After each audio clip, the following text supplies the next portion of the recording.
Hey, good morning, afternoon, everybody. Welcome to today's webinar, which is Beyond Survival, Navigating Complex Post-Traumatic Stress Disorder Through Trauma-Informed Wellness and Self-Care. It's going to be presented by myself, Agnes Adikai from the Snoren Center, and also from Memory Dong Long Chase. And just before we start, we do have a couple of housekeeping rules. And so I will be presenting, but also running the logistics part today. So there might be some pauses in between. Um, there has been a request for transcription, so we have that going. Let me see, we have no one that requests ASL or CART as far as I know. Let me see. So again, I'm Agnes Adikai, and welcome. I'm the program manager for Native Initiatives at the Snoren Center for Excellence in Disability. I'm also the director of the Circle of Indigenous Empowerment. I'm Dene. I grew up in Northern Arizona and also in California as part of the Urban Relocation Program. So for today, today's session is going to be recorded. I've hit the record button. And all recordings and materials will be available after captioning via email to all of you who have registered. If you'd like to ask a question, please type your question into the chat box or use the raise hand button if you like to speak. If you encounter any issues, please send a message in the chat to the Snoren Center, which will be me, and we'll try to resolve whatever challenges you may have. And again, this will be an interactive session throughout today's presentation, so you can ask us questions. We'll pause in between. So it's going to be somewhat a little informal because we'll have some activities for folks to do as well. But also a reminder to take breaks in between as well. So we'd also like to say that the University of Arizona is also on unceded territories of the Tohono O'odham and Yaqui people. And we'd like to acknowledge that we live on Indigenous lands here. And so we're going to get started. And let me see. I am going to share our PowerPoint. We're going to have a PowerPoint presentation throughout. But again, if you have questions, please ask us questions throughout the sessions. Okay, so let me share my screen right now. So bear with me as I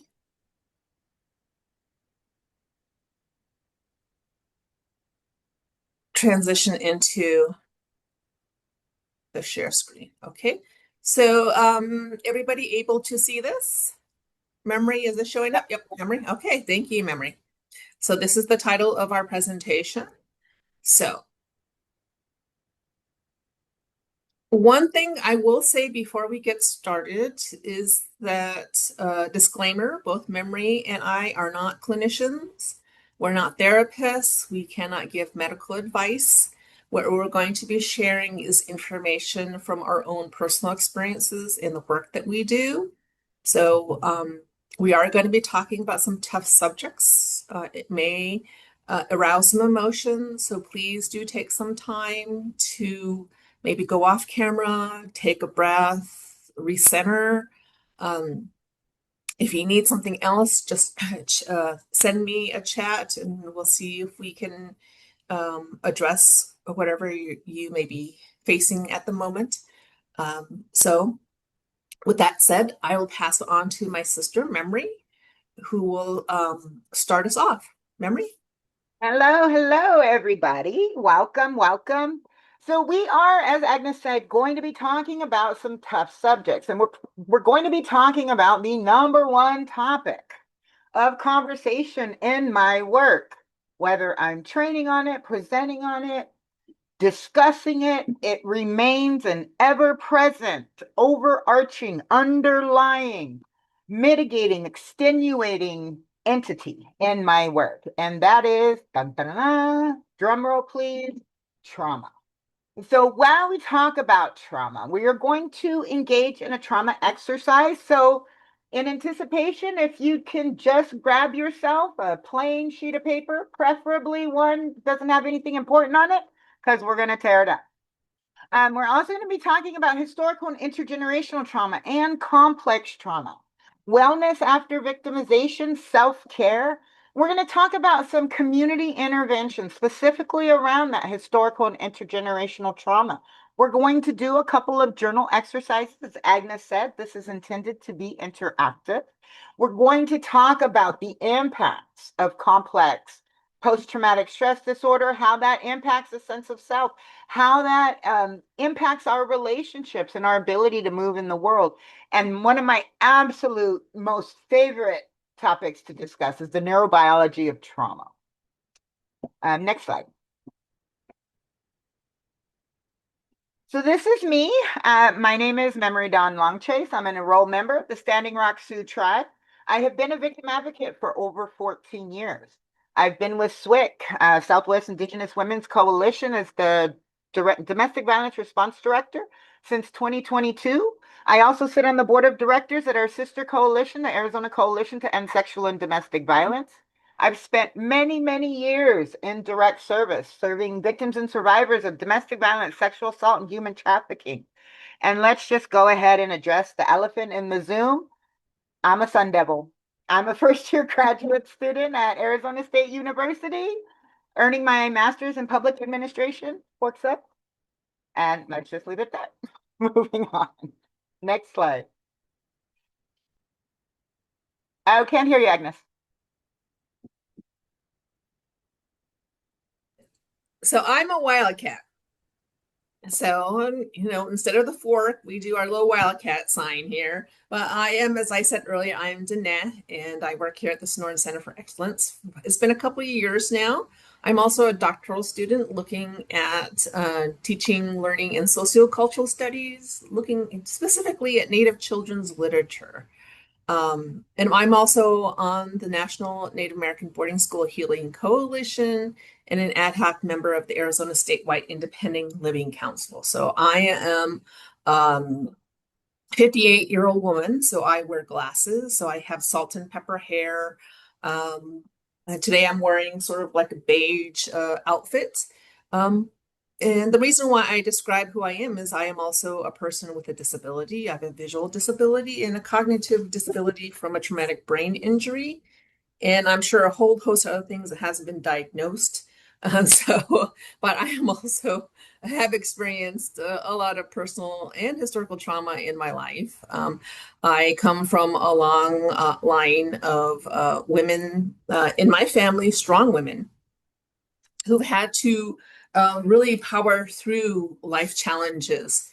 One in particular is the Hopi and Navajo land disputes. Our whole family has been relocated. And then, of course, the urban Indian relocation programs. All of us relocated to urban areas, and also with boarding school. So I actually did attend boarding school, as did my parents. My parents were at the Sherman Institute. So a lot of those really color what I have experienced. And so we're going to start our presentation now. Memory? All right, so we are going to be discussing trauma. We're going to be talking about historical trauma, intergenerational trauma, and complex trauma. And if you're not familiar with historical trauma, you will be familiar by the end of this webinar. Next slide. Okay, I always like to start out with a definition of what we're talking about so we are all on the same page. So trauma is a noun, and it is defined as a deeply distressing or disturbing experience or an emotional shock following a stressful event or physical injury, which may be associated with the physical shock and sometimes leads to long-term neuroses, or it can mean physical injury. In other words, trauma is present in all aspects of life. And we even expand it further. Generally speaking, everybody has experienced a trauma at some point in their life. Next slide. Okay, if you would please take a little moment to get your piece of paper, and we are going to play a game. So what we are doing in this is this piece of paper, this plain 8.5 by 11 sheet of paper. This represents, let's use our imagination, this represents your average human's capacity to respond to trauma. Every human baby is born with this much, let's call it internal resources, yeah? And what we're going to do is we're going to imagine that this piece of paper is divided into 4 quadrants: society, community, family, and personal.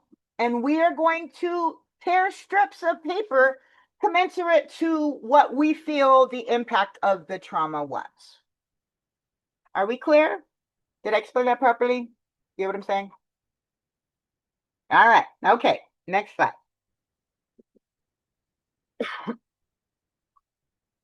So when we think of, yes, ma'am. I'm sorry. I have a coworker in the waiting room. Is it possible to let her in? I'm sorry. She just messaged. Yes, I just did. Thank you for that. Awesome. Okay, thank you. Thank you. So as we think about society and historical trauma, we think about loss of lands, ancestral home, and residential schools. Our sister Agnes just shared that she is a boarding school survivor. I'm second generation removed from boarding school. My grandparents went. They ran away. My grandparents ran away. My grandfather and his brother ran away from boarding school at age 12 and 14, respectively. They did not share why they ran away, but we can imagine, right? When they ran away, because they weren't going to go back, the government, my great grandparents had a horse and cattle ranch in South Dakota. The government was going to take that horse and cattle ranch because they ran away from boarding school. And I have to tell you that my grandparents, they had their scars, they battled their scars. And so that has a huge impact on me. The historical trauma has an impact in my life right now today. Expanding this a little bit further, have you ever been the only Native in a room of non-Natives who tell you about you, your culture, and your struggle? Give you an example. One of the huge chunk of my role here at SWIC is to train non-Native service providers on the Indigenous experience. And so as I was talking about the history of sexual violence in Indian country, I was explaining our experience, and a gentleman in the room stood up to tell me, well, you know that you're really Asian, right? And I said, no, please tell me more about me. That is a common response. When we are bringing up our struggles, we get the naysayers, we get the well, what about, etc. So that has absolutely had an impact on me. This is another one. Have you ever waited way longer in a restaurant than other people? This is a common experience. This happens to me at the casino quite frequently. So yeah, absolutely it has an impact on me. Have you ever had to explain historical trauma or boarding schools or public policy to a non-Native and been told to get over it? It's in the past. That's another one. That has had an impact on me. And recognizing that it does not, our history isn't taught in school. And so when I'm giving these presentations to working professionals, sometimes they're looking at me like I grew another head. But this is our reality. This is our history. And I always call it out. Who benefits from not learning about our history and who is harmed? Something to think about. And another one. Have you ever been called on to represent 575 sovereign nations as the sole Native in the room? Absolutely, I have.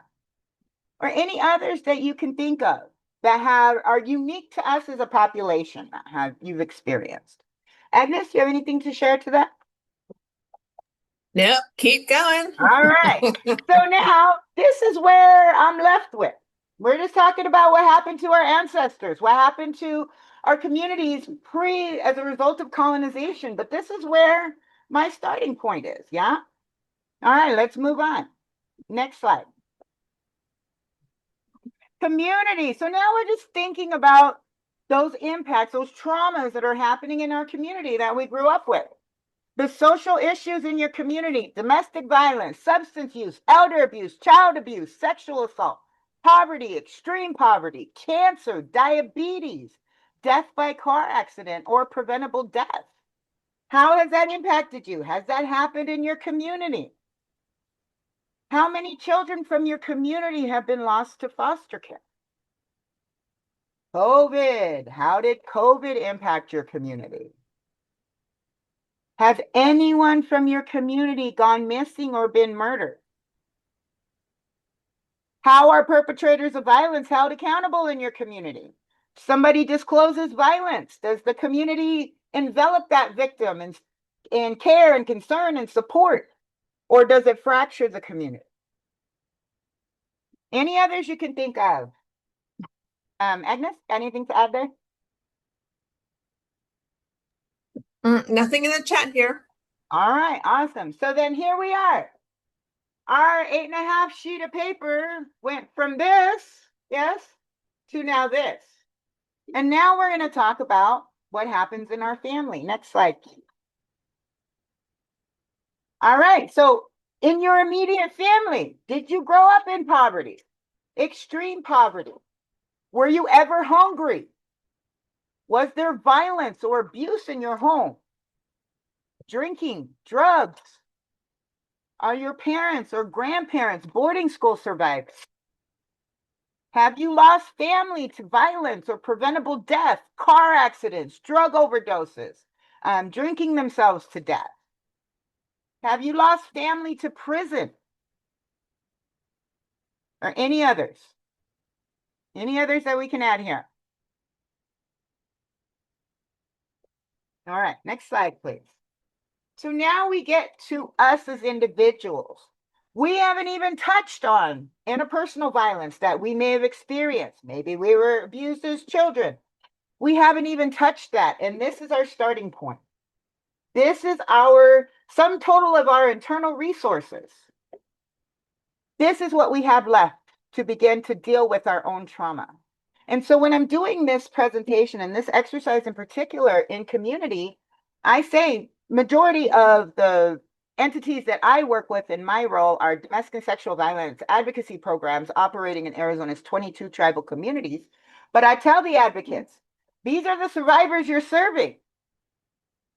Tribal leaders, these are your citizens. Even those of us, maybe people in our own family. This is our starting point.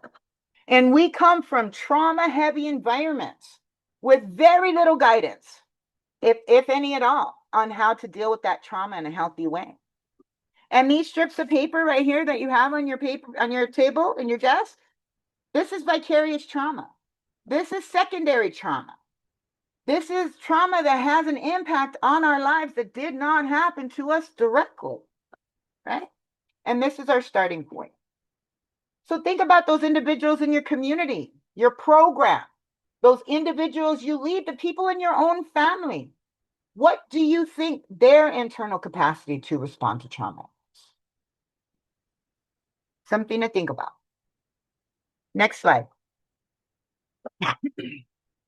So I gathered just some common sources of trauma. And I would invite you to think critically on the individuals that you work with in your various capacities. How common are these?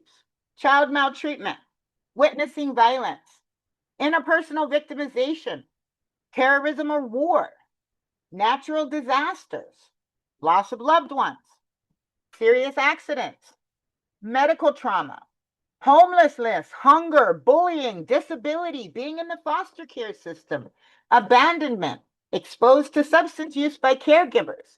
I mean, this is by no means an exhaustive list, but these are common sources of trauma, especially when we think about our tribal communities. Next slide. So we talked about historical trauma, but let's define it. So Dr. Maria Yellowhorse Braveheart from my tribe, Hunkpapa Lakota, professor at University of New Mexico, defines historical trauma as a collective emotional, psychological injury over the lifespan and across generations, resulting from a cataclysmic history of genocide. And it is an umbrella term that can include physical, sexual, psychological, racial, social, emotional, and spiritual trauma. But let's unpack that just a little bit further, shall we?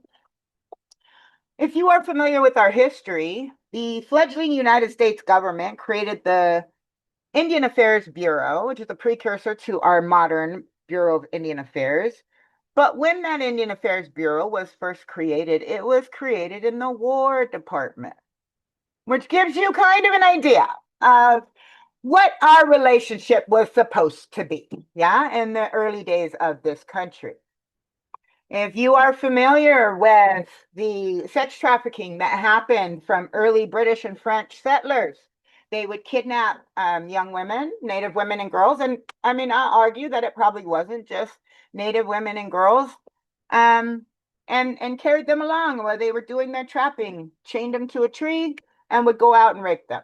If you're familiar with the egregious horrors that happen in boarding schools, the rampant sexual violence that happened.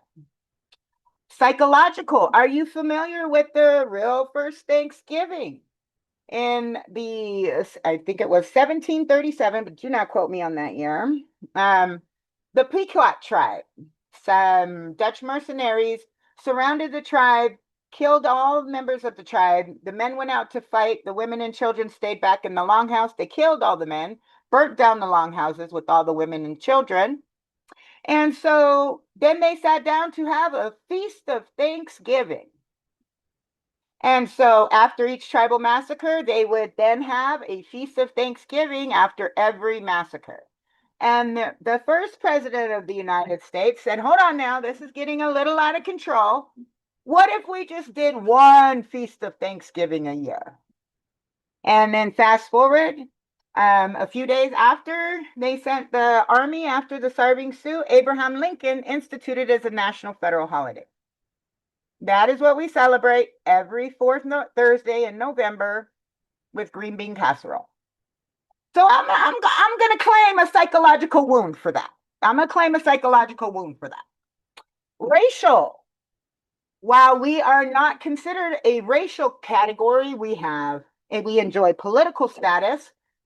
Boarding schools, the weaponization of public policy only happened because of who we are. Boarding schools only took Native children, right? So we're gonna claim a racial wound on that. Social.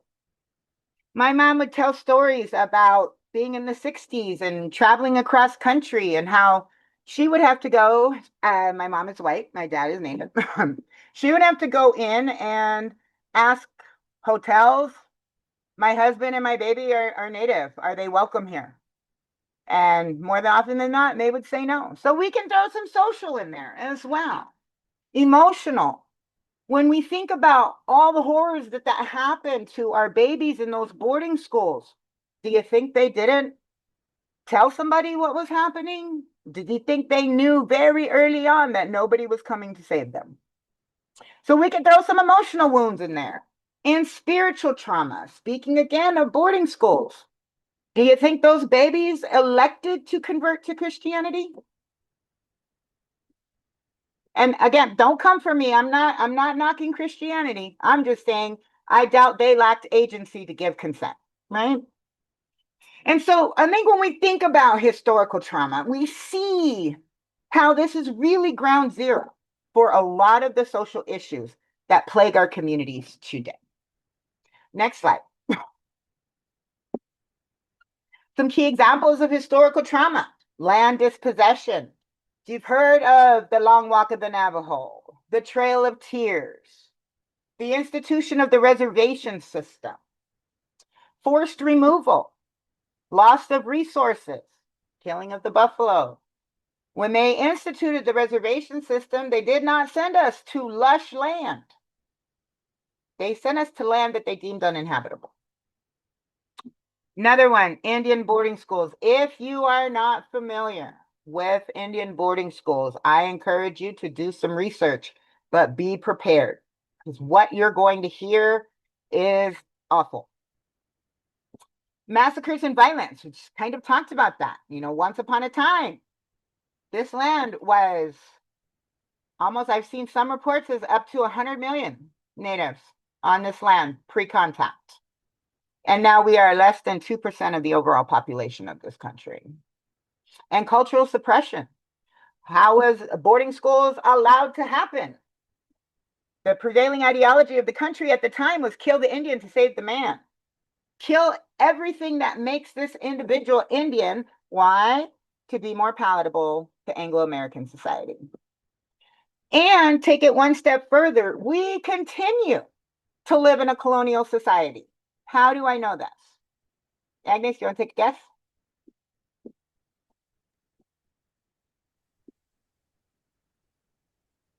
What language am I speaking? English. English. Was English spoken on these shores prior to colonization? No. Ooh, there we go. All right, next slide, please. All right, so I think we've covered the historical trauma, but now the intergenerational trauma.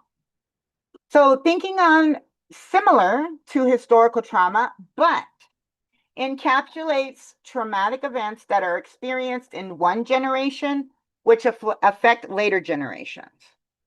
So when we think on the terms of intergenerational trauma, is the transmission of trauma effects from one generation to the next, affecting the physical, mental, and emotional health of descendants. So think about those first generations that went off to boarding school. If they came back, and that's a big if.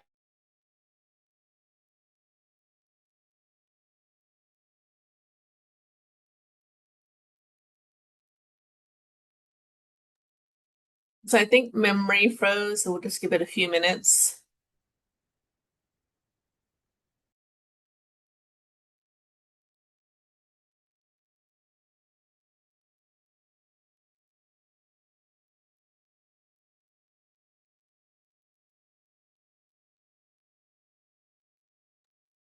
Okay, so it seems like memory is frozen in time there, so apologies. And so she's going through and discussing what intergenerational trauma is transmitted from one generation to the next and really affecting everybody. So it actually, some people have called it blood memory. And so it can actually change folks at a cellular level and it gets transmitted. So you probably heard before that for women, and we carry the eggs of our grandchildren in our ovaries already established. So if something were to happen to us physically, mentally, emotionally, it can actually change us at a cellular level. And so that is what trauma can be transmitted to us through generation. Okay, so some of the impacts of historical intergenerational trauma. So, what is it? So, again, we have the cycle. A person, say for instance, in my family, my parents were sent to the Sherman Institute at a very young age. And so they were there for most of their lives. My dad went in when he was only 10 years old, and he was there for most of his life and would just go home every now and then to go see family. And once he aged out, most of what boarding school taught him was to work in factories, to be a laborer. And young girls were actually trained to be maids and house keepers and people who take care of white people's children. And so then once they were aged out of boarding school, they were placed in homes and actually worked for other folks. So when my father left, he worked for a little while and realized he was very unsettled and really realized that was not for him. He actually joined the military and went to Korea. And so, in his experience in Korea, he faced a lot of trauma there of seeing violence. And so, when he came back, he was actually what we call walking with ghosts because of all he's seen. And then for him, in order to process that, he started drinking, and he became a lifelong drinker, and he started getting depression, and he became very anxious, and of course his relationship with my mom, his wife, became volatile, and so there was a lot of abuse. And so as children growing up, we saw that, and it impacted us greatly, to the point that when we grew up, my brothers also ended up abusing alcohol. They're now at better places now. And they also had a lot of anger issues. And it perpetuated this cycle of just one person, one going into boarding school and then having additional trauma through war and coming through and actually being impacted, and continuing this cycle. So you have this history of trauma and historical trauma, the traumatic stress reaction, grief and other strong emotions, increased risk of substance abuse and dependence and vulnerability, and developing PTSD like my dad did, and then increased risk of experiencing other traumas through war. So this continued this cycle, and it had created a lot of self-hate that my father faced. And later on in life, he really did address it, but he walked with this for most of his life. And so for Native people in general, what we used to do when people faced trauma was we actually had ceremonies in place. For Navajo people, the Diné people, what we did was we did an enemy way ceremony. So the enemy way ceremony was conducted for usually for people who've gone to war, who've seen conflict, who've seen a lot of trauma. And so when they come back, they are provided a ceremony, a 4-day ceremony where the community is involved and another family is assisting in that matter. And during that time, the community comes and helps him to overcome through stories, through sharing, through physical activities. And the hopes is that you're bringing a person who's been shattered and feel alone, is grief stricken, is facing all sorts of stuff, thinking it's himself. But instead, the community comes together and heals them. And that one ceremony will not ultimately heal a person, but it's a continual cycle to where they have to have continued ceremonies and continued actions with people. So our communities do have these ceremonies in place that help our communities to heal, to break this historical and intergenerational trauma that our communities face. So basically, what we're going to go next is what is seen as complex post-traumatic stress disorder. So unlike PTSD, which is from a single, maybe a single event, C-PTSD is long-term repeated trauma, such as a person has experienced child abuse, sexual assault, domestic violence, human trafficking, captivity, war, and community violence for a very long time, sustained over a lifetime. And it affects not only the brain's fear response, but also how an individual's fundamental sense of identity and worldview is. It actually impacts and it wounds your soul. Just like how Maria Braveheart Yellowhorse had said that it is a soul wounding. And that's what it is. It wounds your soul. And so, so it can be very, very interesting to really address this. And so it's also relational wounding in that, like in PTSD, someone may have flashbacks, may have avoidance issues, may be hypervigilant and have negative thoughts. Complex PTSD also has emotional dysregulation, meaning that you have a difficulty calming down in intense mood swings or feeling numb and feeling overwhelmed. In addition, you also have a negative self-perception, meaning you have deep feelings of shame, worthlessness, believing you are fundamentally broken. And so when my father went through this process of complex PTSD, and when he would drink, he would say that he wasn't worthy of being alive, that he survived war, he survived this, and why is he the only one?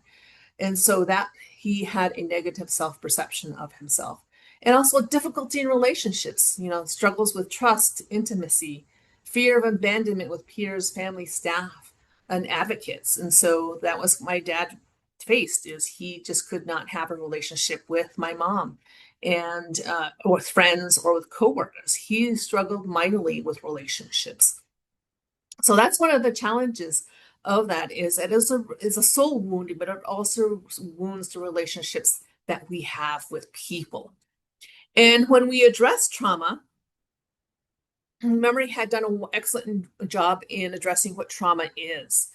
And, and we need to really shift from what is wrong with you to what has systemically happened to you and your ancestors that you are now facing this trauma. So this model on your right, on your left here, with the medicine wheel, with the colors of black, red, yellow, and white, is the model from Maria Braveheart Yellowhorse, who talks about addressing trauma. You have to return to the sacred path, and you really have to understand what trauma is first, in order to move forward to releasing the pain and then transcending the trauma and confronting historical trauma and embracing our history. So it's a cyclical cycle. It doesn't just do one round, it continues. It continues and it continues. And so this is for a community to really work with this.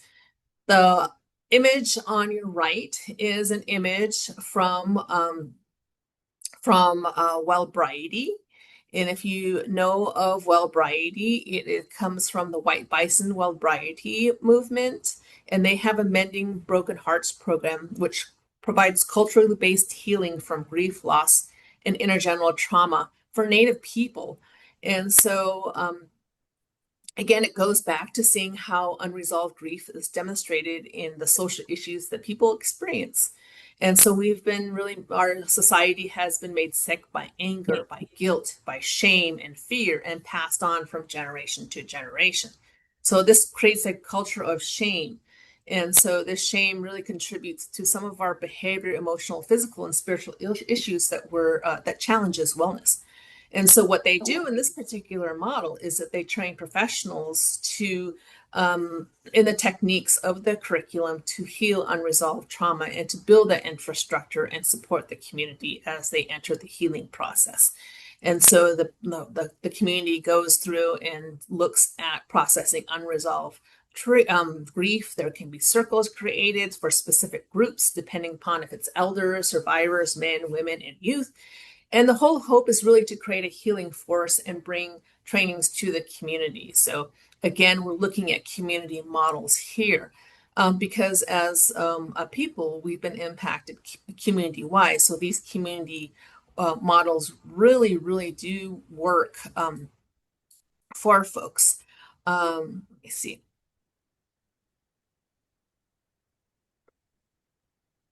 Okay, so Memory is back and she's been able to participate as well. So Memory, if you can just look at the chat, there's a couple of comments in there. If you can address some of those, I'll continue on with the presentation. So the comments that I see just start when I joined again the second time. So if there's previous comments, I can't see them. Okay, so let's pause right here and address some of the comments. Okay, so again, folks don't celebrate colonial holidays. Yes, some communities there's still colonization going on in different forms. And again, maybe let me see. Toning it down and having gentle voices would be helpful for people. So we'll tone down our voice and our excitement. And then, okay, so Memory. Yes, we'll get the slides to you as soon as we're done here. We'll send a PDF of the slides. So if you send us an email, your email in the chat, we can send it to you, or I can go through the whole registration list and send everybody the slides so you can look at what we're going through. It'll also have speaker notes for the sections I'm talking about, okay? I really like these community models because I think it's really important to remember that those of us that come from trauma-heavy environments were not taught how to deal with that trauma in a healthy way. And when I say that, I think I'm always hard-pressed to think of healthy activities. So my mind naturally goes to Pilates, yoga, gluten-free, but I mean, I'm really just grasping at straws here because I'm not sure what healthy trauma response looks like because that wasn't anything that existed when I was growing up. But what did exist in my community was a bootleg or a couple of bootlegs that didn't card, that accepted food stamps, right? There were spots, empty houses for nefarious activities to happen. And so I think it's important to remember that when we are not taught how to deal with trauma in a healthy way, we do whatever is around. Substance use is a big one, maladaptive coping behaviors, because you want to feel better or feel nothing at all, right? And the maladaptive coping behaviors can also be transmitted intergenerationally, especially if there's no alternative. Well, that is so true. Thank you for that Memory. So again, if people have questions and want to add to the discussion, you're more than welcome to raise your hand, come off mute. Because for me, I apologize, I'm all handling the slides and the technical side as well on my end. So, good time for a break. So what we're going to do is we are going to do a reflection activity.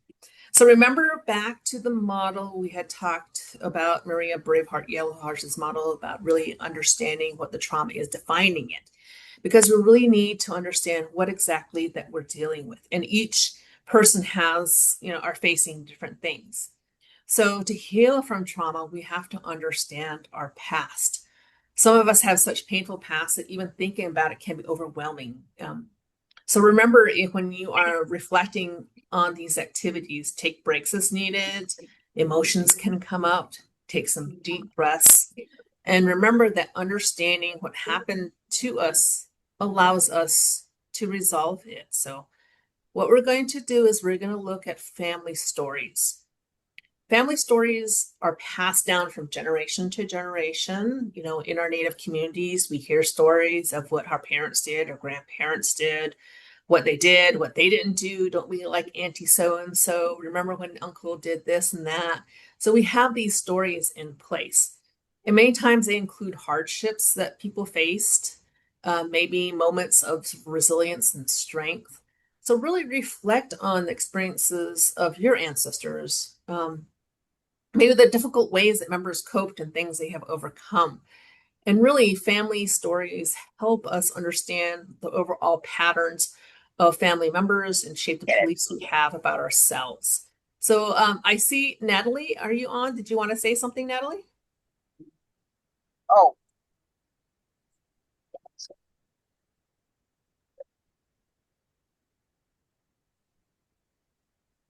I see that you're driving, so maybe you accidentally hit the button where your video came on. So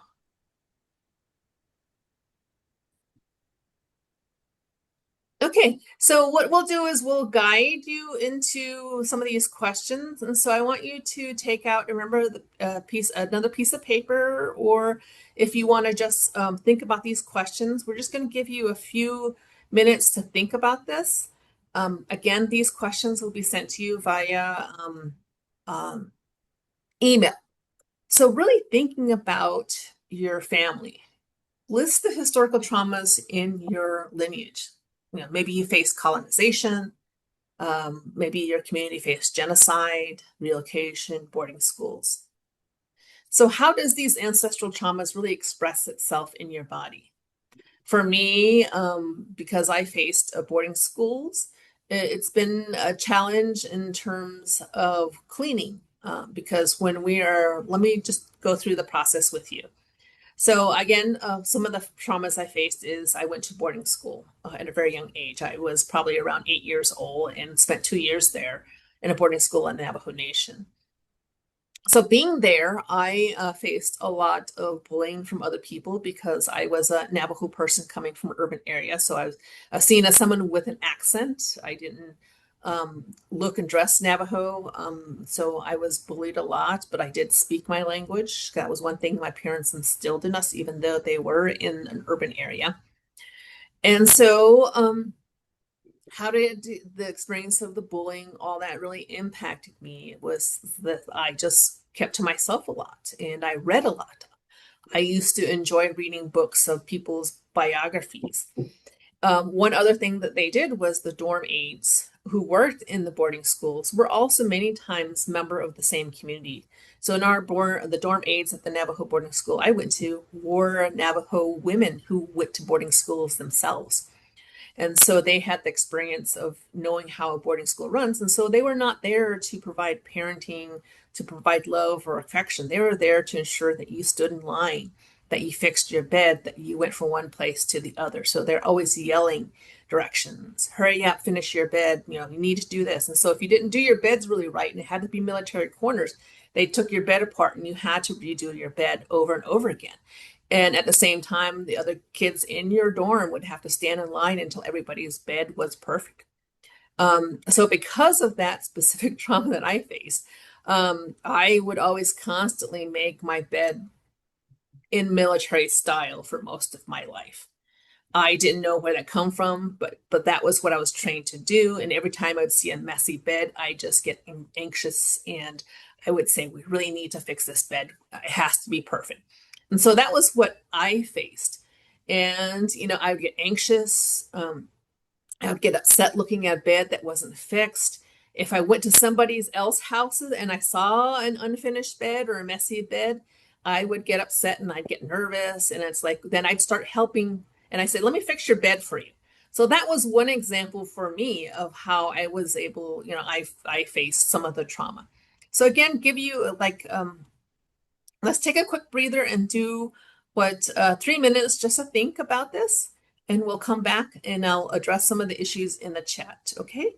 So 3 minutes, we'll be back in 3:49. Oh, yeah. 10:49. 10:49. Okay. Latoya has a great question where she asks, one of my questions I continue to ponder as an African-American female when it comes to historical and intergenerational trauma is how to continue to heal from all of this, particularly when the trauma is still currently and actively and intentionally happening. Ding, ding, ding, ding, ding. Latoya, that is the $64,000 question, right? Because one of the projects that my organization has taken on is the creation of a missing and murdered healing and response team toolkit. When we're dealing with families of missing and murdered, if you ask them, what do you need to heal? The standard answer is, I need my loved one to not be dead or missing. We don't have any way of changing that, right? And so then we think in terms of, where do we go from here? I like education. We cannot begin to change what we haven't yet acknowledged. And so that's where bringing in our ugly, ugly history and the African-American experience and the Indigenous experience, there are significant parallels and overlaps. There's a missing and murdered Black women and girls movement because our Black sisters go missing at a rate comparable to us as well, and nobody else is looking for them either. I wish I had a concrete answer for you, but part of the healing is one, acknowledging what has happened and calling it by name, and doing so in a way that isn't offensive to people, right? Help people get in their feelings and rightfully so. Every time I talk about this, I get a little bass in my voice. It's probably going to continue to happen because if I ever get to the point where I'm not talking about our history and I'm just so desensitized to it, it doesn't have an impact on me, I need to go sell cars or something. You know what I mean? But showing up, acknowledging, and doing your very best to educate the public, to enact systemic and social change. That's how we begin to heal. It becomes the thing greater than ourselves, right? Thank you for that, Memory. Great questions. Again, if you have questions, if you want to have a discussion, raise your hand, put in chat. We want this to be able to be as interactive as possible to help you. So please do so. Okay, so let's remember when Memory did the activity of the piece of paper and how all of society, things that have happened in our community, in our society, all of those tore away. And then we have a little piece, a sliver left of us to focus on. So think of that, because when we are looking at historical trauma, when we're looking at growing out of this, we look at ways we can do this. So this is an example from an academic article that looked at post-traumatic growth framework. And what I like about this particular graphic is that it has, in order to grow, heal, and transform, you need both the collective and the personal. So a lot of the examples that we shared with you with Maria Braveheart's model, and also with the Wellbriety movement, is they focus on the collective, the community model about community historical trauma. But we also need to focus on the personal because each of us has been impacted in various different ways. Each of us have different experiences and the ways that we're coping. But it's important to also focus on the personal. So it's the focusing on that little small piece of paper that you've had after everything has happened to you. So what you're going to be doing is adding more pieces of paper to regrow your paper back or make it into a different form. So you'll be having little tidbits of writing of other things that you'll add and make a bigger piece of paper that's maybe not square, but maybe comes into a unique shape to where you have all sorts of other things on there that you've been working on to make it a lot better. Different colors, different ways to answer some of the questions, and it may look different. It may look like this. So each one is different. Like memory has hers too. So think about it as our growth through this is the personal and the collective.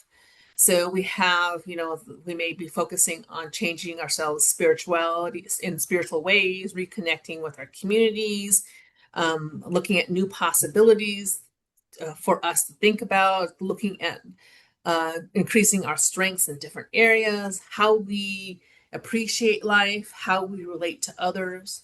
So all those are intermixed in order for us to grow as a person, but also as a community.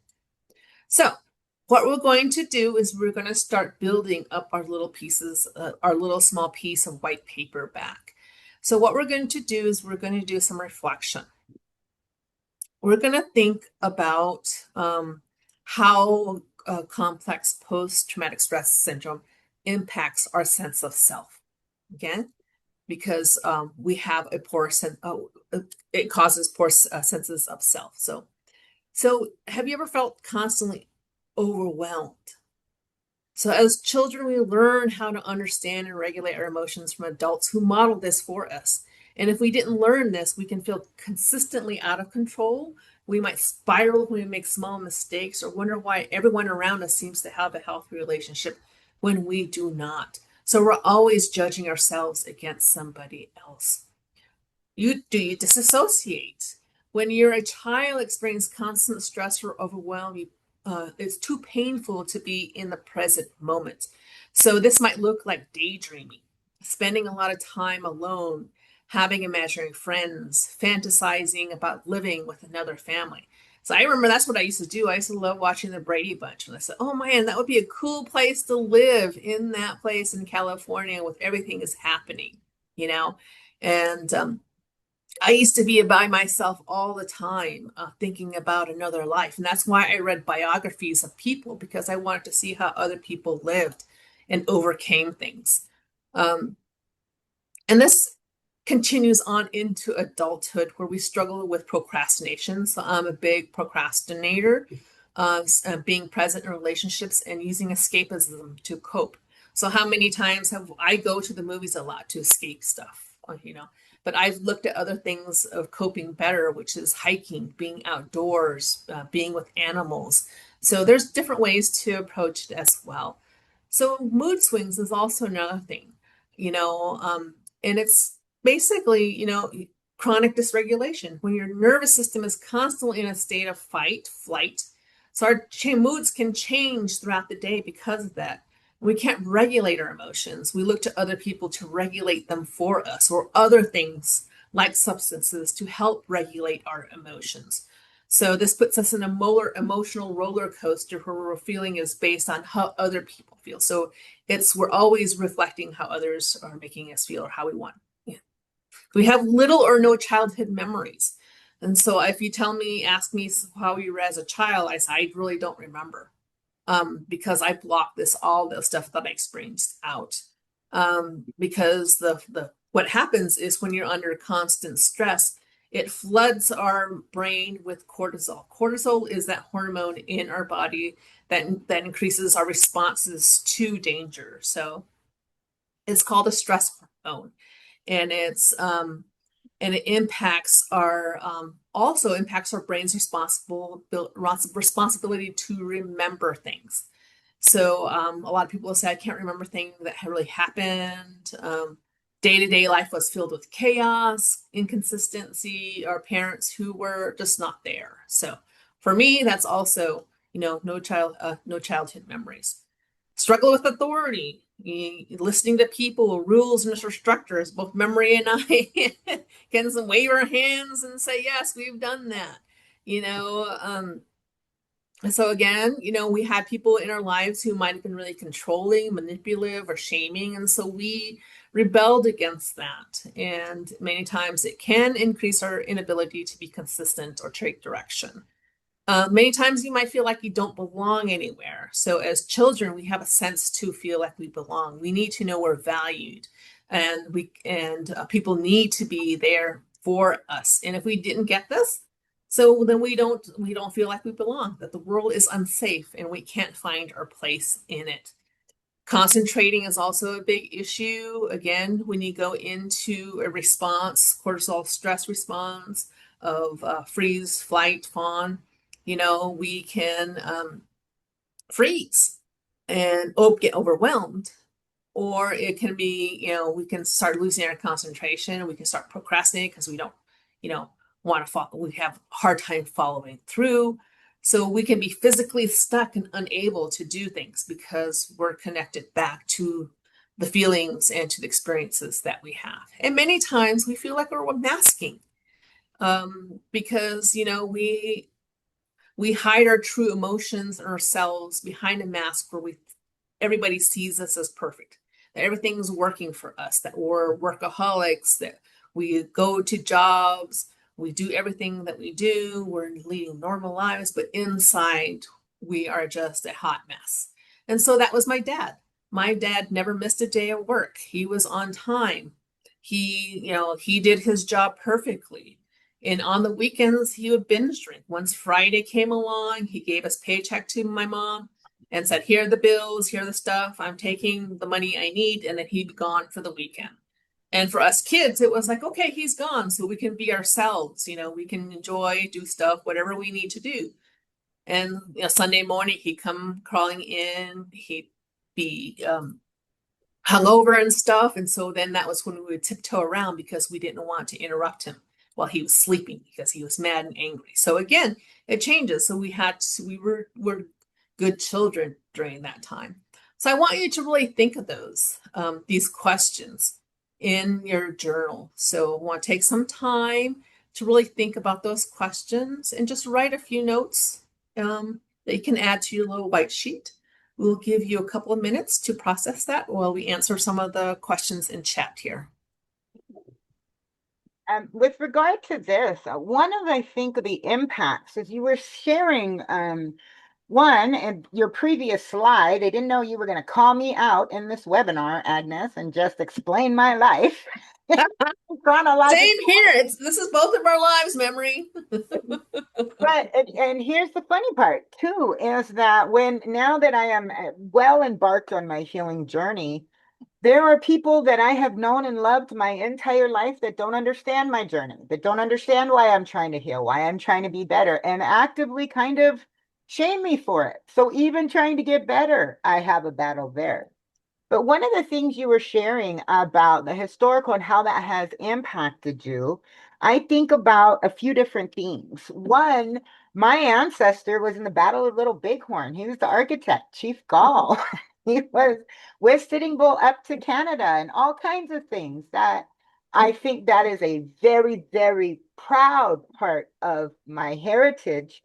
But it's clouded by boarding schools. One of the things that my grandparents made the intentional decision was to not teach their children the language. You can't be beaten for speaking something if you don't know it.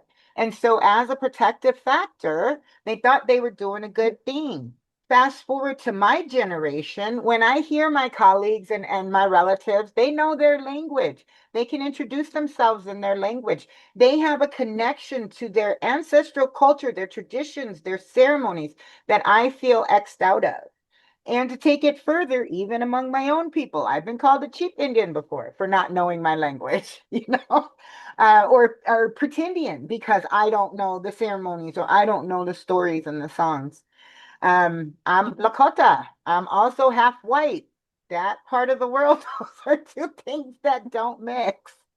And so I've had I can name in real time instances where colonization is still negatively impacting me today and how I move through community and how I move through my family even.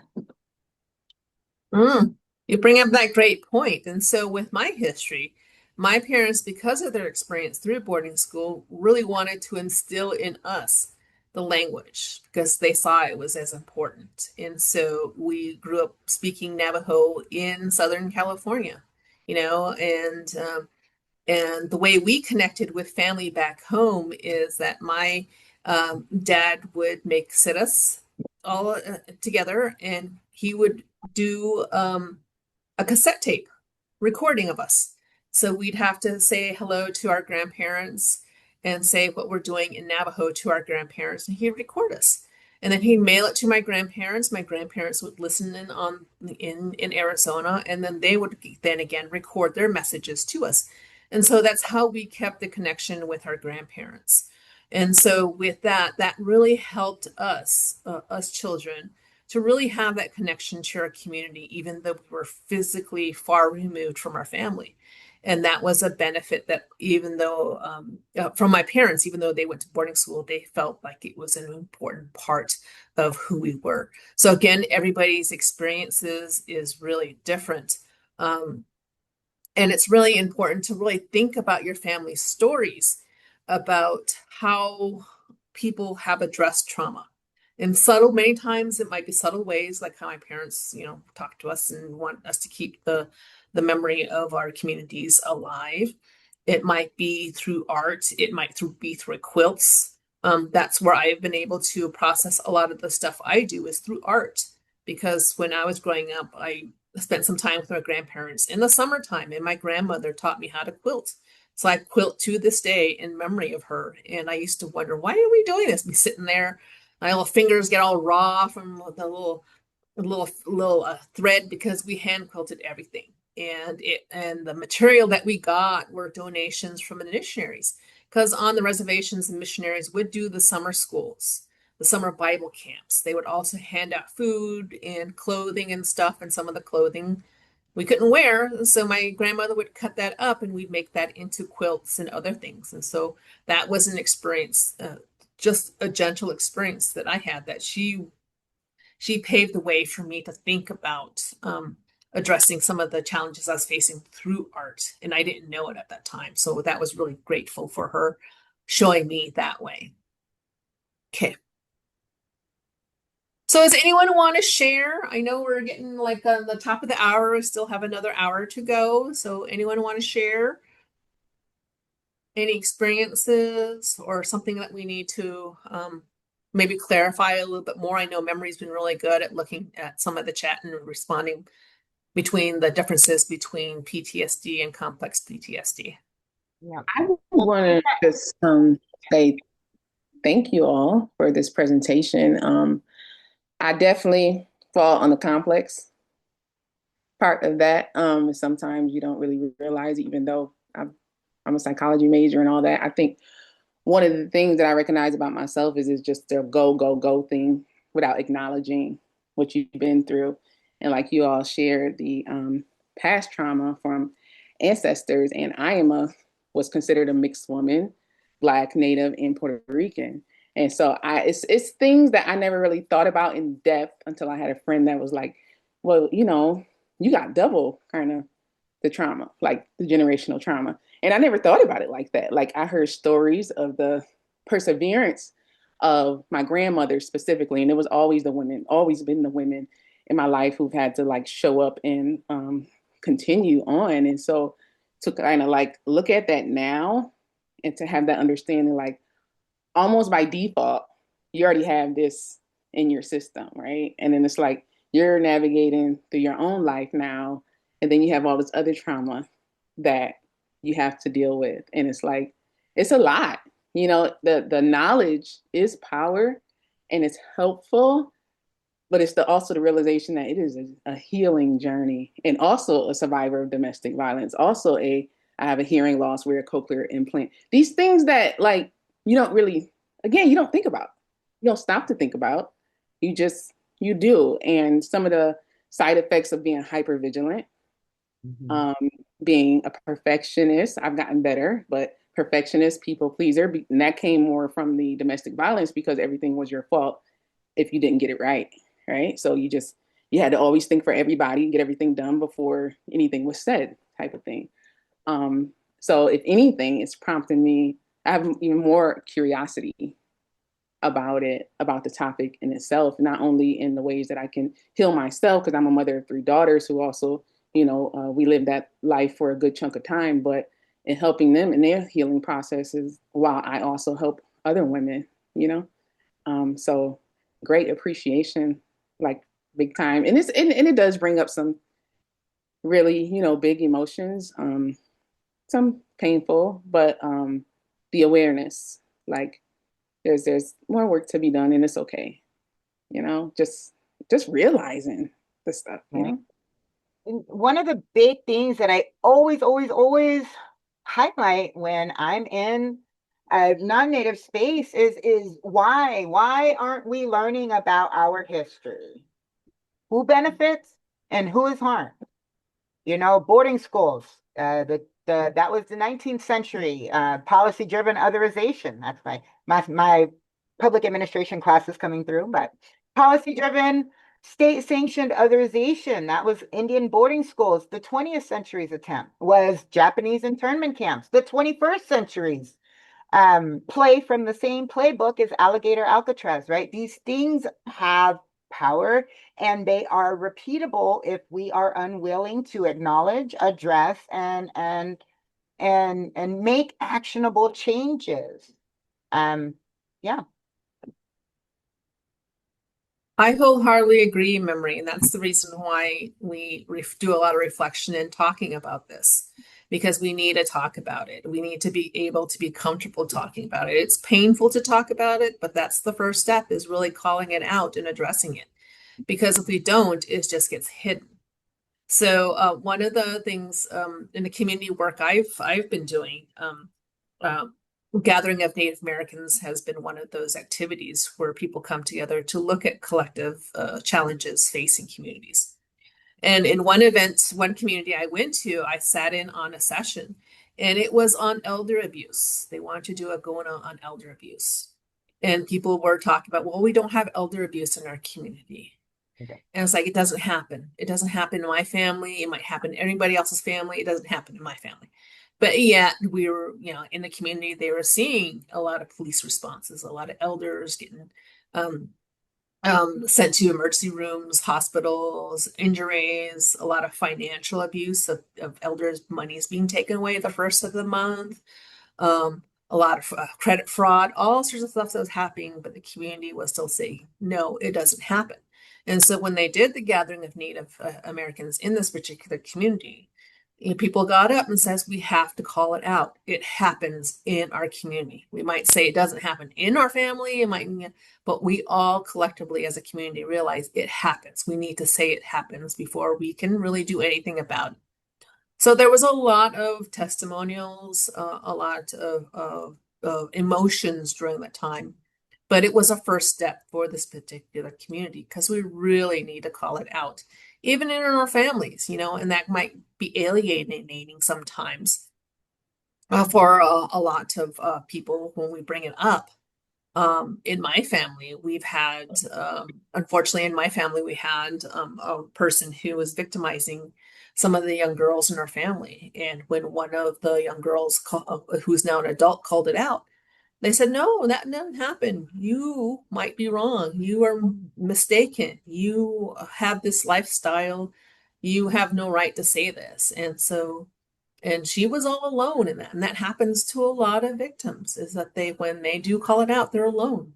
And so that's where the support needs to be there for people to say, I believe you.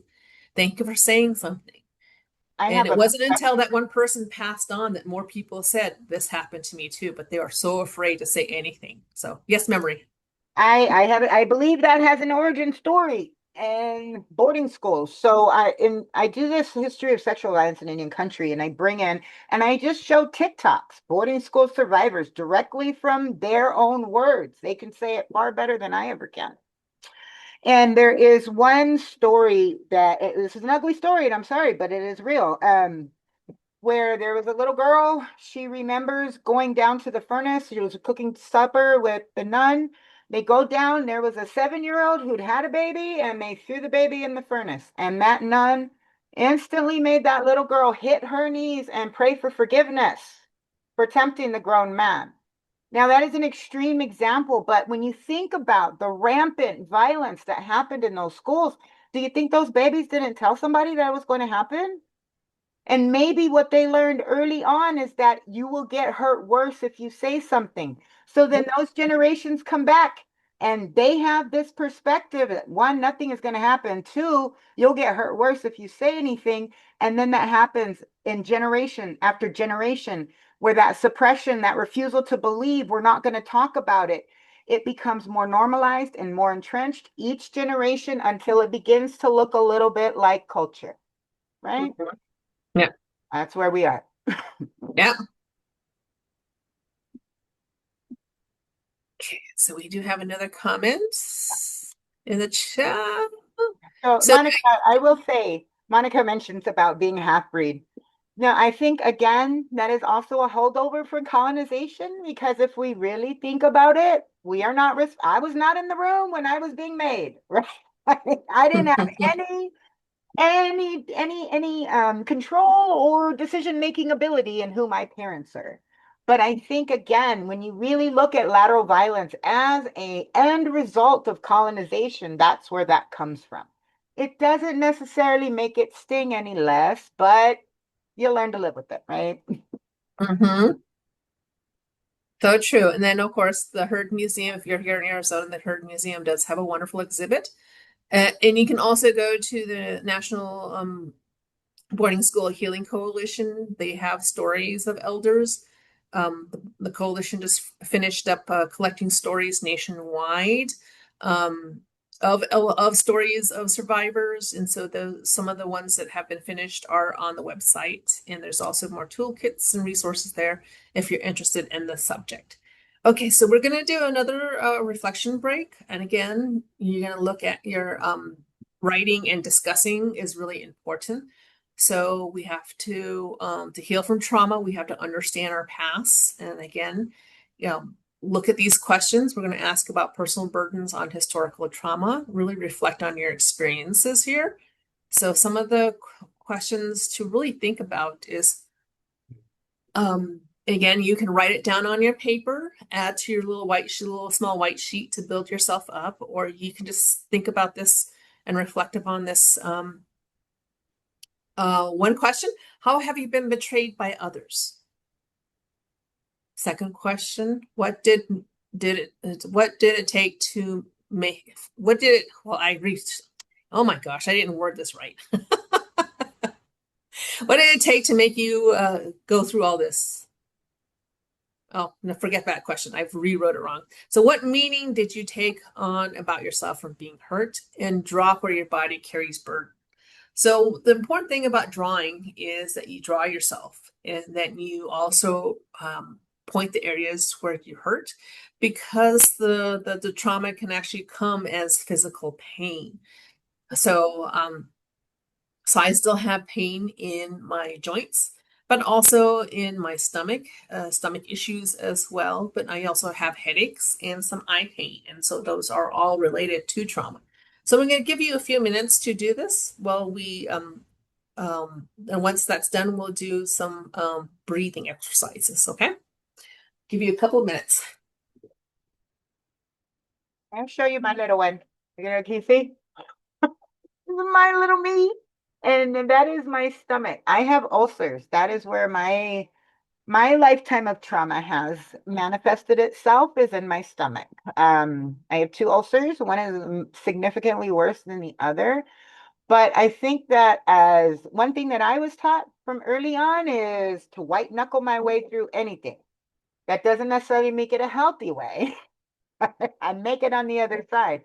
But that has manifested itself in my body, for sure.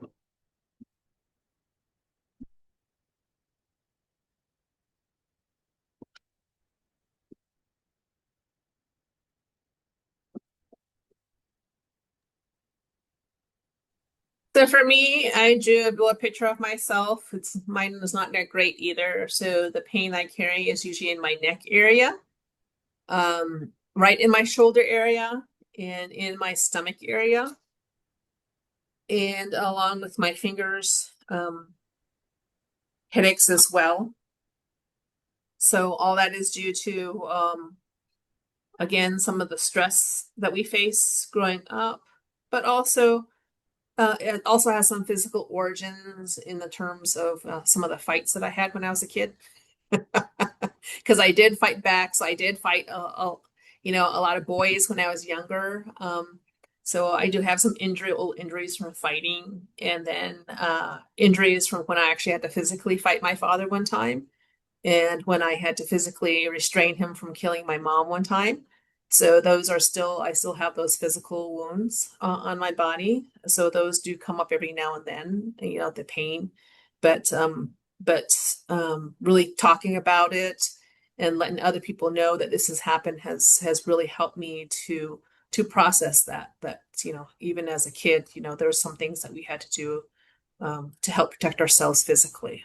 Um, so Um, sometimes, my daughter will say, "Why do you have that scar?" And so all this time I would tell her, "I just, don't worry about it." And then it wasn't until she got a little older I told her about the scar of having to fight off a knife attack from my dad one time. So,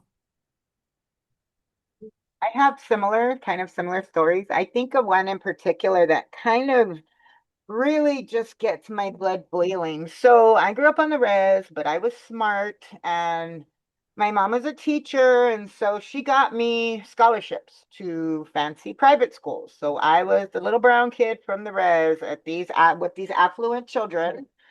Um, and in early first grade, my mom would put my hair in braids and they'd come behind me and giddy up with my braids. They'd call me Dirty Squaw. They'd try to go underneath my Catholic schoolgirl shirt. And when I would tell the nuns what was happening, the standard response I got was, boys will be boys. And so then I defended myself the only way I knew how. I dotted a couple of I's, fattened a couple of lips, and then I got in trouble. But yeah. what that was a formative, I guess, kind of response that I learned early on that nobody's coming to save you. You have to save yourself. And so I also grew up as a light-skinned native on the res. So I was fighting my peers if I went out to play. And so violence was that is my knee-jerk response. That I have grown up to be the domestic violence response director, a proponent and staunch anti-violence advocate is kind of funny, but it is an intentional choice that I make. And I'm reminded that it is not my nature every time I'm cut off by somebody in traffic. I want to revert to the old me and those. So that is so true because it does through our life we create these our body physically responds and it rewires, and we'll talk a little bit about how the brain is impacted. But Memory and I were talking about this earlier, and I said the only way I was able to understand what a trauma response and how people respond. People would talk to me when I was in therapy, and I couldn't understand what it was. It wasn't until someone else explained to me it was like being the Incredible Hulk. So all of you guys know about the Incredible Hulk if you follow Marvel comics, read comic books, or have seen the Avengers. The Incredible Hulk is the scientist who was exposed to raise an experiment and actually changed his cells. And his when he has a huge stress response, he without his ability to control it becomes the Incredible Hulk, big huge green guy. And the academic smart guy becomes a big huge green guy whose own purpose in life is to smash. Hulk smashes, so he just smashes, and he just continues doing it until he's exhausted, and then he reverts back to his human self, and many times he does not remember what he does. So that is a trigger response that at a cellular level, we get triggered and we have an automatic response. We go all out, become a Hulk.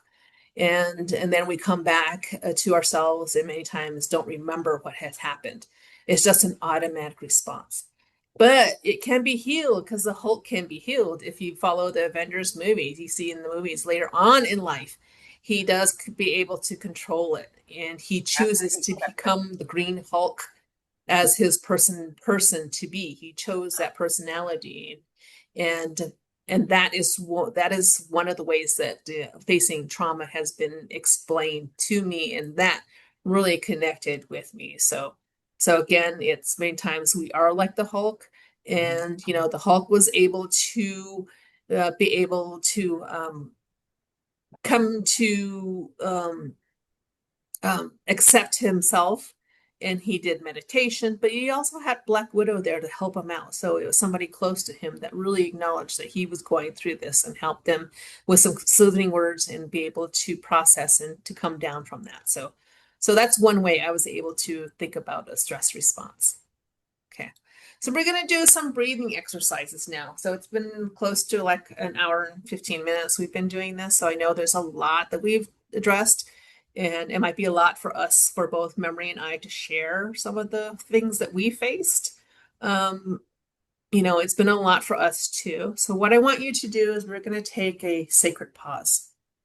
So breath is really essential to existence, which is vital to resistance. We need to breathe. When we are first born, the sacred beings gave us breath and life, and that became our spirit, and we continue breathing until we pass on, and then our breath changes into energy. It goes into the netherworld and becomes something else. So our breath is always ongoing. So what I want you to do is really think about let's see. So I want you to name what you want to revitalize. You want to be able to inhale maybe community, maybe seeing yourself, being authentic. Maybe you want to inhale sovereignty, self-acceptance. Want you to think about something you want to inhale, breathing in what you're trying to call in for yourself. And then on your outward breath, I want you to exhale something you want to unburden, whether that's perfectionism, whether that's individualism, well, it's assimilation, all the words that people have called you. So I want you to think about those two things of inhaling something positive that you want to revitalize and exhaling all that you'll release.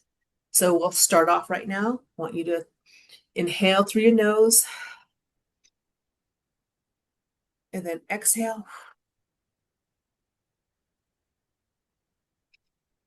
Inhale.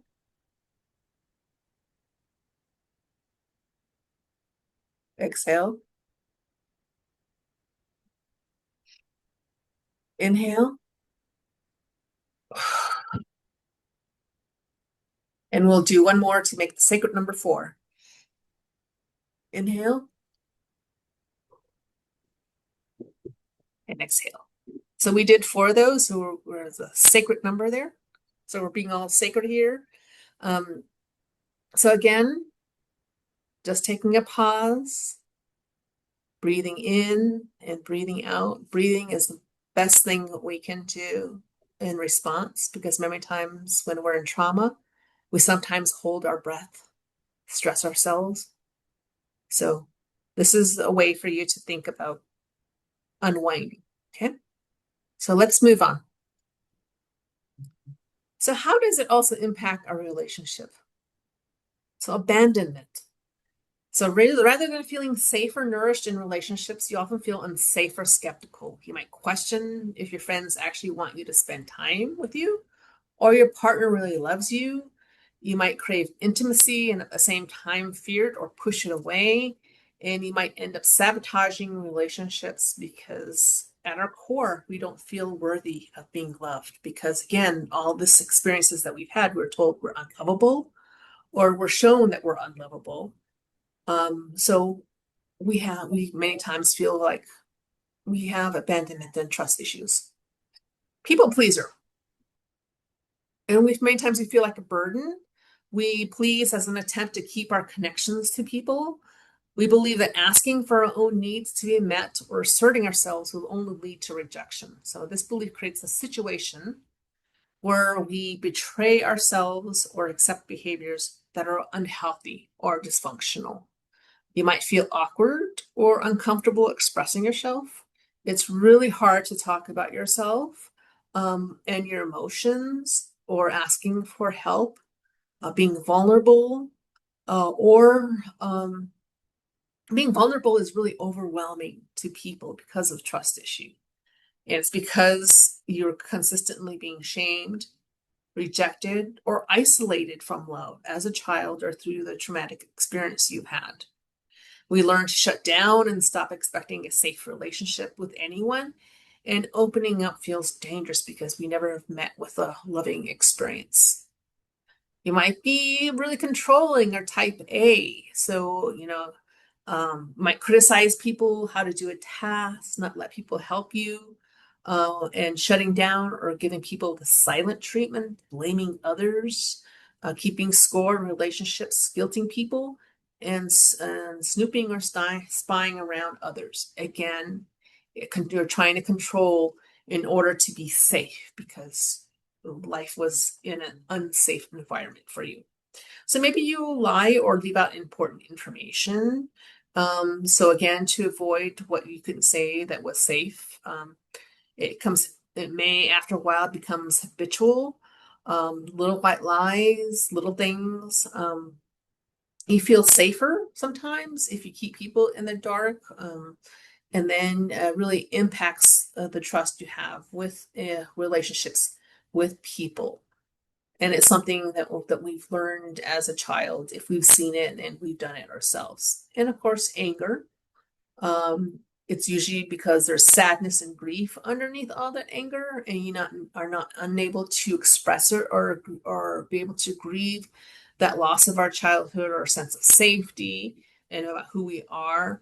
And again, it comes out in relationships with ourselves and with the people that we love the most.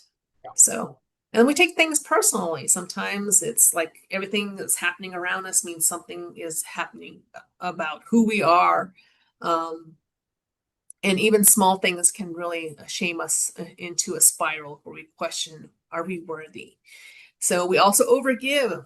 Again, we have been caretakers, traditionally, and among Native people, women have been caretakers, but sometimes we care too much and we don't think about our own needs.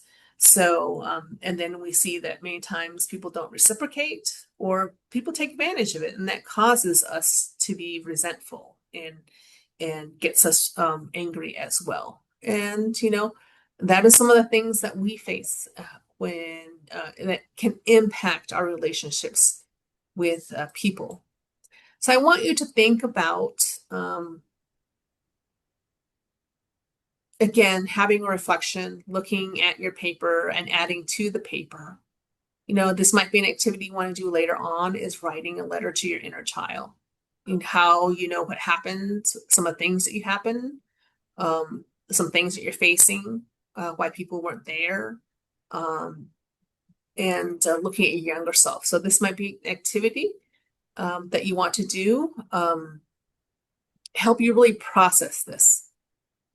Okay, so let's take a minute to look at some of the questions in the chat. And I know some of you have to go, and it's okay. The recording will be available. Everybody that's registered will get the PDF of the files and activities, so you can do it on your own time. Okay. So I think one of the things that when I was looking at this slide in particular, one of the things that popped up for me is the concept of a self-fulfilling prophecy. So, my upbringing has taught me to be wary of outsiders, especially those that say, I really, really, really want to help you. I get a little like, why? And so then I assume that, and so this is something that I have been working on as I have embarked on my healing journey, is recognizing when I am creating a self-fulfilling prophecy. If I am assuming that people are going to disappoint me, I am going to find myself around disappointing people. It really does take that internal work to maintain positivity, to have an optimistic outlook, to have now a grand view of the future, where most of my life was really, I had a really foreshortened view of the future because my entire upbringing was just surviving the next thing. Mhm. I never learned how to live. I know how to Yes. survive just about anything. Mhm. I don't know how to live. I didn't know how to set a goal and take steps to meet it. Thankfully, college did that for me. But that was something I developed later in my adult life. And so I would Mhm. say, what I want to say to my inner child is that, yeah, people suck, but not everybody does. And you will find people that don't at some point. So true, so true. I grew up so independent because I expected people were not around. I knew they weren't going to be there to help. So I became really super independent. So I was that little kid who would make things and hustle to make money. Yep. Um, I was that little kid who, would make yeast bread or make beaded earrings and be in the the laundromats in the parking lot selling stuff because I needed to make money. I I start working in cleaning people's houses at a very young age to make money. I was paying rent and taking care of people when I was about 16 years old. So basically I was living in a I never had a childhood. So I I was hustled and always work. I did I was people. always working and being an adult.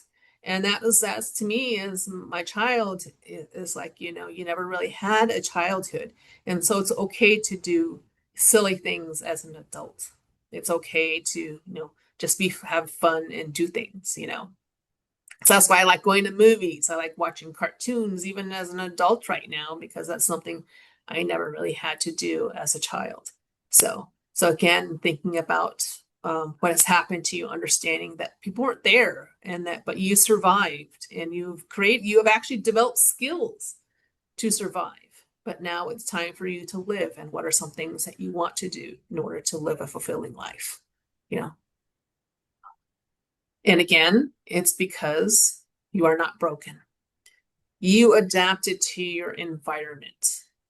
So, beginning at birth, our survival fully depended upon our attachment figures. Those are caregivers, parents, kin, grandparents, whoever took care of us. So, in order for us to develop a secure sense of self, we needed to be secure to people who took care of us. And sometimes we didn't. So people who took care of us would respond to our needs, our emotions, would tell us how to self-regulate, would actually model that for us, you know, would tell us that we loved you. And many times in Native communities, that was not a word that people used a lot, but they showed it through food and through caring and would tell stories. And so, if you experienced that, that was great. For a lot of people, they didn't because of the trauma that they faced of parents being taken away. Um, and so having a parent figure in your life in a healthy environment really creates a secure sense of yourself that you are able to react in a positive way to things. So that if something were to happen, you say, okay, so that I can learn from this, I can grow from this, it's not my fault. Versus if something were to happen to you all of a sudden you get explosive, unpredictable, you shut down, get the silent treatment because that's what you learned. And so it develops and we create, you know, we become insecure people later on in life if we had a negative secure attachment, and we become highly reactive for folks. And so it goes across time. So it's the foundation for our relationships. It shapes expectations of what we want of ourselves and how we perceive the world and how we respond to stress. So it's really important, to have that good attachment. And sometimes we never did have that attachment. But again, we can say that that did happen to us. This is how I'm processing, this is how I'm dealing with it, and now this is how I'm going to adapt. So again, this is let me tell you a little story of Gemma. So Gemma was raised in a home with a father who could not regulate his emotions. He could easily fly off the handle, even over little things, because he had chronic nervous system dysregulation. He was moody and irritable to be around. At a young age, Gemma remembers staying up at night, feeling insecure, feeling intense anxiety that something bad would happen. This reflected her unsafe and unstable environment from the unpredictable nature of her father's temper. So Gemma's mother adapted by fawning or people pleasing. She did all she could to avoid triggering one of her husband's outbursts. She kept the house spotless and consistently told her children to not upset your father. When he yelled at Gemma, she would disassociate, teaching Gemma that her father was unpredictable and her mother was unable to comfort her. Gemma adopted by becoming an intense perfectionist. She internalized the belief that she was a burden to explain why her father treated her so poorly. To compensate, she tried all she could to accomplish and prove her worth. Though she does well in her career, she silently struggles with intense anxiety and shames herself for minor mistakes. The experiences of hurt and overwhelm were inescapable and ongoing. The experiences of hurt took place in a relationship with a key attachment figure she trusted. So again, there was no secure adult that helped her process these experiences. So in her relationship, she was often attracted to men who are like her father. She feels most comfortable in a role where she's managing men's anger and trying to keep them happy, like her mother. She's learned love means betraying herself and her own needs. This creates a feeling and internalized belief that you are not good enough, broken in some way, and unsafe in the world. So again, complex PTSD often occurs within relationships, and interpersonal trust is compromised. So again, it robs us of self-love, and it completely changes our sense of safety. Relationships to self and others is where healing takes place. Again, how do we create those relationships where healing takes place? Okay. So self-fulfilling prophecy. Mm-hmm. I think one of the concepts that I struggled with as a working professional in my adult career was the concept of fairness. And I had to do some really deep introspective work to figure out why I felt this way. As growing up, I was constantly othered. So I grew up on the reservation, but I'm from a tribe in Arizona, or in South Dakota. So I look different than everybody. I'm also mixed, so I'm very light skinned. So I wasn't brown enough for my environment at home. But then I was in these schools, these private schools, where I was too brown to be and too poor. And so I was constantly othered. And because of being othered, the treatment of me was different. And so as an adult, when I was working, people were like, well, that's not fair. Explain fair to me. Now I understand the definition, but this is something that I struggled with as a working professional to really wrap my mind around the concept of fairness, because where I come from, nothing was fair, right? The equitable notion of fairness didn't exist in my purview, in my upbringing, in my environment. And so that was something that I had to adopt and come to instill that idea of fairness. And sometimes I fail, sometimes I don't. It doesn't compute for me in the immediate what it means to be fair. Yeah. So again, we'll have a reflection break. So on your pieces of paper, or if you want to think about these questions, what did you have to do in order to stay safe and connected to adults as a child? How do you carry these adaptations into your adult friendships and intimate relationships? And how are these adaptations causing pain or suffering or having the opposite effect of what you desire? Oh, that last question, Agnes. Yeah. Oh, ouch. I have a few different struggles. So I was adopted. I grew up in an environment that was separate. I was constantly othered. And so what I definitely crave is connection, but I have avoidant attachment. I did that test. I have avoidant attachment.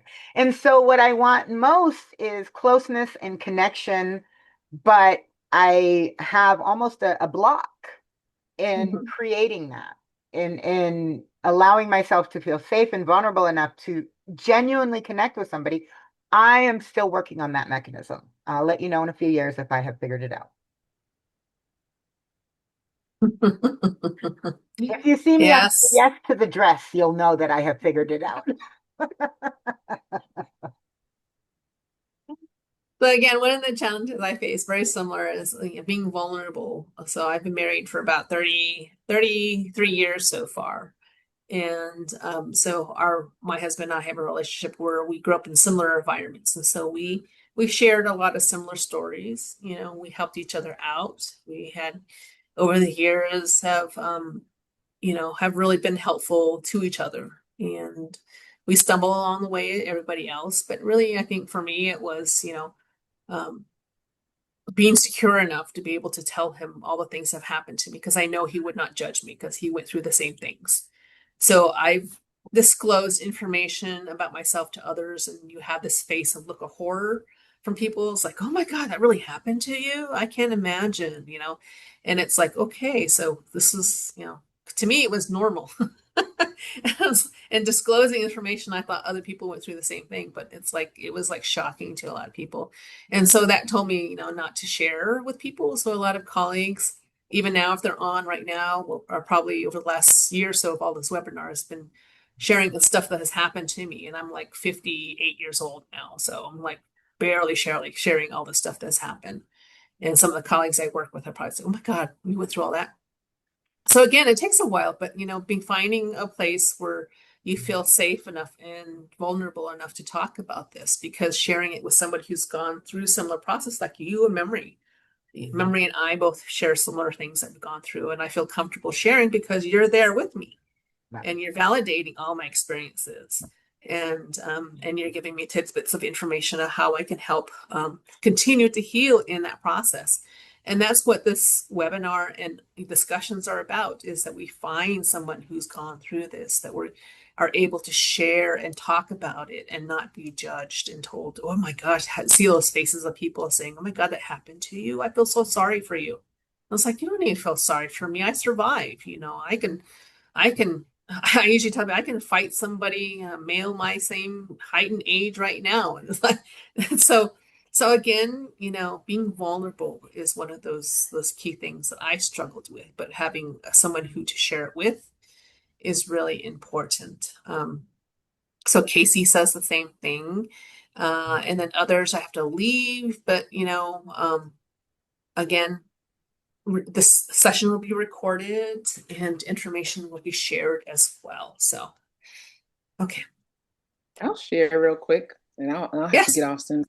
Okay. I would say trusting myself, my own judgment, because once upon a time it's like I didn't trust it, and my life just flew Mhm. out of control. Everything was bad, right? And then it's trusting others, and then it's also what the things that both of you said is being vulnerable, and then the defensiveness, defensiveness that comes with being through so much trauma. So there's this Yes. need to control all aspects of your life. And even though you may want to trust people, you go back to that, like once upon a time, well, when I did, it turned into this. So you go like this with yourself, right? Yeah. And then Yeah. so that whole process, and for me, it's been like baby steps and Hmm. learning everybody is not trustworthy. Everybody shouldn't get all your jewels. You shouldn't just Hmm. spoke. Everybody isn't deserving of that, even if you are a gentle, loving person. Like you really have to take your time, and it's okay. Take your time to get to know people. learn who they are before you take little pieces of yourself and give them to others. But also, what is it called? The neuroplasticity, like pushing Mhm. yourself to be Yes. a different person. You know, these things happen to you, and yeah, they were unfair, it's all up and down.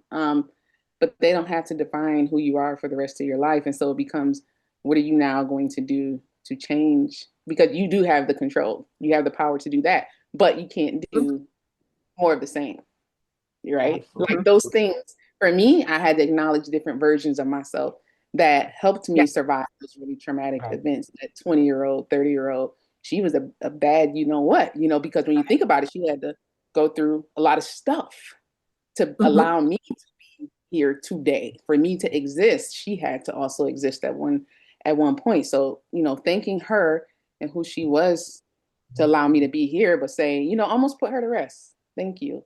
But you don't have to fight anymore, and be okay with evolving into a new version of yourself, because that can be scary. That, like, the control you have to release that kept you strong and kept you and had to fight all of that, and now you're kind of like a softer version of you. And you're like, ooh, I don't know if I want to be that. You know what I'm saying? Like, but again, it's like learning the people that you can trust, because everybody doesn't deserve that version. You got to be mindful of who your tribe is.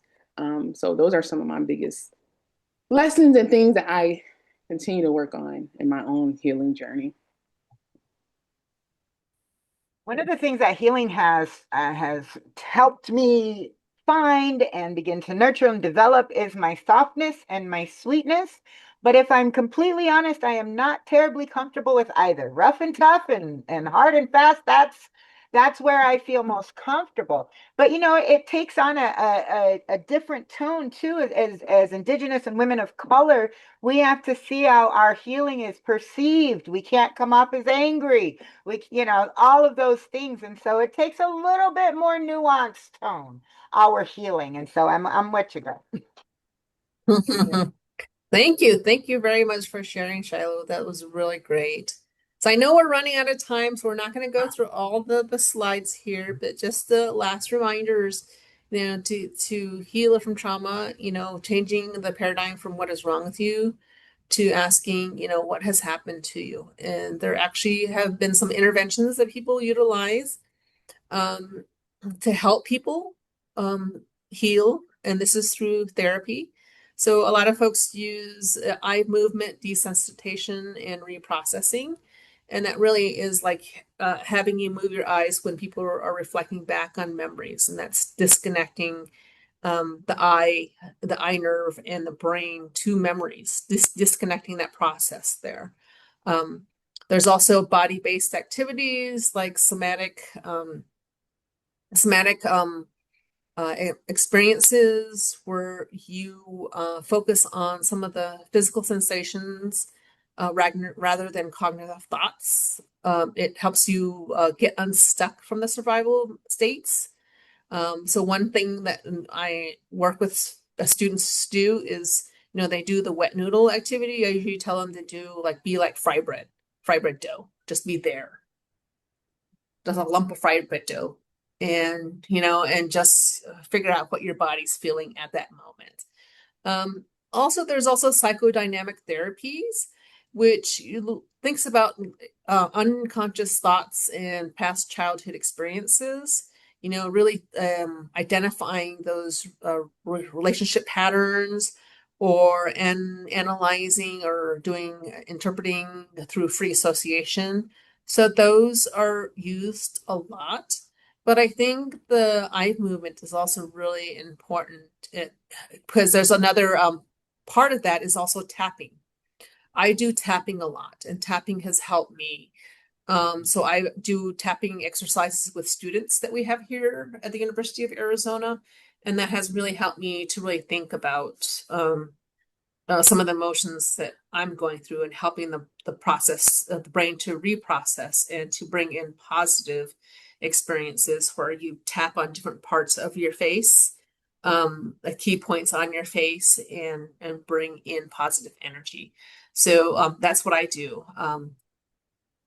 And also, Let me see. So we're not going to go through all this, but these are some of the resources, the health effects and so forth.